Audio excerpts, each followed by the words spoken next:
السلام عليكم. وفينا بطل هاني مزيان. واحد الدقيقه غتستافد منها، هي اللي كتعنف الابن ولا البنت ديالك، وهي اللي ما كتعرفش تتعامل معاهم.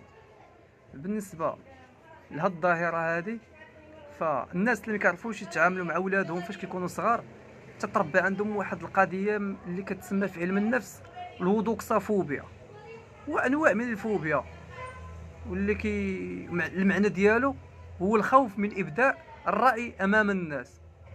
يعني الوليد ما تعرفش، ولا كتلقاه كبير انسان انه كبر مثلا، ولا في مقتبل العمر مثلا 20 سنه 25 سنه وما كيعرفش انه يعبر على الراي ديالو امام الناس. فهاد الشخص مسكين كيكبر في واحد لونتوراج، في واحد الاسره تيكون يا الاب يا الام ولا الاخوه تيكونوا متسلطين وما تيسمعوش الاراء ديالو وكينتقدوه، تيبغي يهضر تيقولوا ليه اسكت.